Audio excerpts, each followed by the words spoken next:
جی زاہد صاحب، کس طرح دیکھ رہے ہیں سر آپ اس وزٹ کو؟ obviously بہت توجہ بھی دی جا رہی ہے، مگر ساتھ ساتھ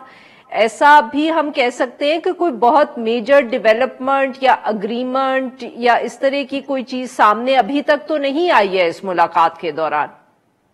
دیکھیں عارفہ، یہ کہنا یہ صحیح ہے کہ جن حالات میں یہ ان کا دورہ ہوا ہے وہ کافی اس کی اہمیت بڑھ گئی ہے، اور یہ جو ہے یہ ابھی کی نہیں ہے کہ کوئی کل یا پرسوں ان کو دعوت نامہ جاری کیا گیا تھا۔ یہ جو ہے یہ پہلے سے تقریباً 4 یا 5 مہینے پہلے یہ دعوت نامہ کیا تھا۔ یہ اس وقت کی بات ہے جبکہ ایران اور پاکستان کے درمیان تھوڑی بہت جو کلیشز ہوئی تھی، تو اس وقت کوشش یہ کی گئی تھی کہ اس کو سچویشن کو ڈیفیوز کیا جائے۔ اسی دوران میں جو ہے وہ ایران کے وزیر خارجہ بھی آئے تھے، اور اس کے بعد یہ ہوا تھا کہ جو ہے وہ ایران کے صدر بھی کسی وقت یہاں پہ دورہ کریں گے۔ لیکن یہ بات صحیح ہے کہ جو اس کی اہمیت اس لیے بڑھ جاتی ہے کہ ایران جو اس وقت آئی آف دا اسٹارم ہے۔ مطلب اگر دیکھا جائے تو پچھلے دنوں جو واقعات ہوئے جس میں ایران اور اسرائیل کے درمیان ایک ایکٹیو کلیش کی صورت رہی تھی، تو اس نے جو ہے پھر لوگوں کو توجہ اس طرف زیادہ مبذول کرا دی ہے۔ لیکن 2-3 چیزیں بہت اہم ہیں اس دورے میں، اور خاص طور پہ جو ہے پاکستان اور ایران کے تعلقات کے حوالے سے۔ دیکھیں ایران اور پاکستان کے تعلقات میں کبھی ایک لحاظ سے جو ہے یہ کہا جا سکتا ہے کہ کبھی تیزی آتی ہے اور کبھی تھوڑی بہت جو ہے صورتحال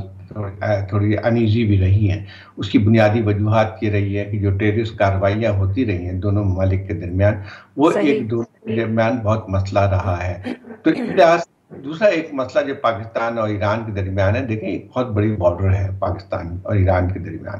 اور اس میں اگر دیکھا جائے تو دونوں طرف ایک ہی پاپولیشن رہتی ہے جس کو بلوچستان کی، جس کو بلوچ کہتے ہیں، تو اس لحاظ سے اس کی اہمیت اور زیادہ بڑھ جاتی ہے۔ تو پاکستان اور ایران کے جو تجارت ہے، یہ بات صحیح ہے کہ زیادہ زور جو تھا اس پورے دورے کے اندر وہ یہ تھا کہ تجارت کو کس طرح سے بڑھائے۔ دو اہم چیزیں تھیں جو ڈسکس ہوئی۔ معاف کریے گا زاہد صاحب، آپ کی بات یہاں کاٹ رہی ہوں، پر یہ بتائیے گا کہ کیونکہ تجارت کا ذکر ایرانی صدر نے بھی کیا، آپ بھی اس کو ہائی لائٹ کر رہے ہیں، تو سر ساتھ میں ایک وہ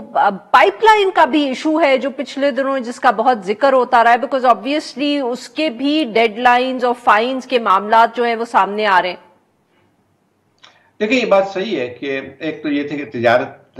کا معاملہ ہے، اور تجارت کی جو ہے ایک لحاظ پوٹینشیل بہت زیادہ ہے جس کا ذکر ایران کے صدر نے بھی کیا، اور میرا خیال یہ کہ اس میں جو ہے بہت زیادہ جو ہے اس کی ایک موجود ہے اس کی پوٹینشیل۔ دوسری بات یہ ہے کہ جو ہے ایران پائپ لائن کی آپ نے بات کی، اس کا مسئلہ تھوڑا سا دوسرا بن کے آتا ہے۔ اس کا مسئلہ یہ ہے کہ صرف پاکستان اور ایران کے درمیان جو ہے اس کا نہیں ہے، بلکہ ایک بہت بڑی جو رکاوٹ بنی ہوئی ہے وہ پاکستان جو امریکہ کی سینکشنز ہیں ایران کے اوپر، اس میں اس کے دائرہ کار میں یہ بھی آتی ہے۔ اور پاکستان کی پچھلے دنوں کوشش بھی رہی ہے کہ کس طرح سے وائیور مل جائے، لیکن اس وقت امریکہ اس بات کے لیے تیار نہیں ہے۔ اور میرے خیال جو ہے آپ صورتحال جو اور ہوئی ہے جس میں مزید سینکشن امریکہ نے ایران کے اوپر لگا دیا ہے، تو اس میں مجھے نہیں لگتا ہے کوئی اس میں جو ہے کوئی ریلیکسیشن ہوگی، حالانکہ پاکستان کو اس کی بہت زیادہ ضرورت ہے۔ اس وقت جو یہ جو گیس کا جو منصوبہ ہے وہ بہت پہلے سے تھا، اور اگر یہ پاکستان میں آ جاتی ہے گیس تو پاکستان کے بہت انرجی کے بہت بڑے مسائل جو ہے طے ہو سکتے تھے۔ لیکن اب یہ بہت بہت شکریہ۔